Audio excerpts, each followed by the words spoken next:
یہ اولیاء کسی سے، یہ بلا تشبیہ بلا تمثیل، اولیاء کاملین ان کی زبان پر ہمیشہ ایک نعرہ رہتا تھا، اللہ اکبر، اللہ سب سے بڑا ہے، اللہ سب سے بڑا ہے۔ اور جس نے اس کو سب سے بڑا سمجھا اور جب تک اس کی نگاہ عنایت کے سامنے ہے، ان کے تصورات میں یہ ہوتا سب سے بڑا جو ہے، میں اس کی نظروں کے سامنے چل رہا ہوں، وہ مجھے دیکھ رہا ہے، جب بڑا ساتھ ہو تو پھر دنیا میں کسی کا ڈر نہیں ہوتا، جیسے بچہ نہیں ڈرتا، اور جہاں بڑے کو چھوڑ دیا ہر چیز سے ڈر لگتا ہے، پھر ہر چیز سے خوف ہوتا ہے۔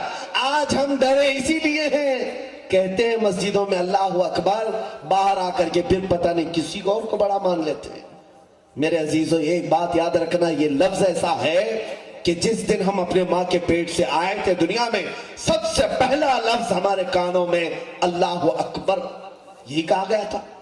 آپ کو بھی اذان دی گئی ہوگی، ہمیں بھی اذان دی گئی، سب سے پہلا جملہ میں یہ سکھایا گیا ہے اللہ اکبر، اللہ سب سے بڑا ہے۔ کیوں؟ اسی دن تمہیں مسلمانوں کو یہ باور کرایا جاتا ہے، اے بچے آنے والے، کسی اور کو بڑا مت سمجھنا، کسی کا خوف نہ رکھنا، اس لیے کہ اللہ سب سے بڑا ہے، اللہ سب سے بڑا ہے۔ لیکن ہوش آتے ہی بچہ بھول جاتا ہے۔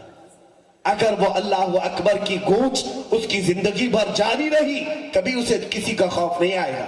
دیکھنا، ہماری زندگی اللہ اکبر سے شروع ہوتی ہے، اور جنازے پر بھی امام سب سے پہلے اللہ اکبر ہی کہتا ہے۔ ہمارے جنازے پر اللہ اکبر کہہ کر کے ہی تکبیر باندھی جاتی ہے۔ دونوں زندگی کی شروعات اور زندگی کا اختتام اللہ اکبر پر ہے۔ یہ میں سمجھانا چاہتا ہوں، آج کسی اور کو بڑا نہ سمجھو۔ نشے میں چور اگر 5 سال کے لیے کوئی تخت مل گیا ہو کسی کو، وہ فرعون ہو سکتا ہے لیکن اللہ نہیں ہو سکتا، نمرود ہو سکتا ہے لیکن خدا نہیں ہو سکتا۔ یاد رکھو، ہم اللہ اکبر کہنے والے ہیں۔ ارے ہمارے درمیان مغل بادشاہوں میں سے نام کا اکبر آیا تو ہم اسے اکبر نہیں کہتے، تو اگر تم تو پورے پیدائشی نمرود نظر آتے ہو، ہم کیسے تمہیں اکبر مان لیں؟ ہم کیسے اکبر مان لیں؟ ایک بات یاد رکھیں، مسلمان پیدائش سے لے کر موت تک اللہ کو اکبر کہتا ہے، اکبر۔ اور اتنا ہی نہیں، بچے کو کیوں یہ اذان سنائی گئی تھی؟ بتایا آپ کو کیوں؟ جب پیدا ہوئے تھے آپ، کیوں اذان سنائی گئی تھی؟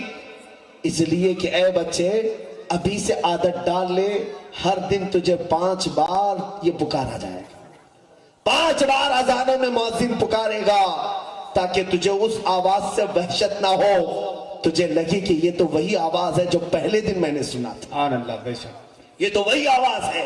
میں ان لوگوں سے کہتا ہوں جو اذانیں سن کر کے بھی غافل ہیں، اے نادانو، تم اپنی پیدائشی آواز کو سن کر غافل ہو۔ پیدائشی آواز ہے تمہاری، جس دن پیدا ہوئے تھے اس دن کی آواز ہے۔ اس اذان کا احترام کرو، جیسے پکارا جائے یہ سوچو میرے مولا نے مجھے بلایا، جلدی جانا ہے۔ جہاں بیوی بلاتی ہے تو دکان بند کر کے جاتے ہو، کوئی سیٹھ بلائے تو کام چھوڑ کے بھاگتے ہو، جب رب بلائے تو تم نہیں جا سکتے، رب بلائے تو نہیں جا سکتے۔ عزیزان گرامی، آج عمل کی بنیاد پر یہ میں بات ضرور کروں گا، یہ جتنا خوف اور ڈر ہمارے دلوں میں آ رہا ہے، امام غزالی لکھتے ہیں کہ 2 خوف ایک دل میں نہیں آ سکتے، 2 خوف ایک دل میں جمع نہیں ہو سکتے۔ یا تو تمہارے دل میں اللہ کا خوف آئے گا تو دنیا کا خوف نہیں آئے گا، اور اگر دنیا کا خوف ہے تو اللہ کا خوف نہیں آئے گا۔ اللہ سے نہیں ڈرو گے، پھر دنیا کا خوف اگر ہے تو اللہ کا خوف نہیں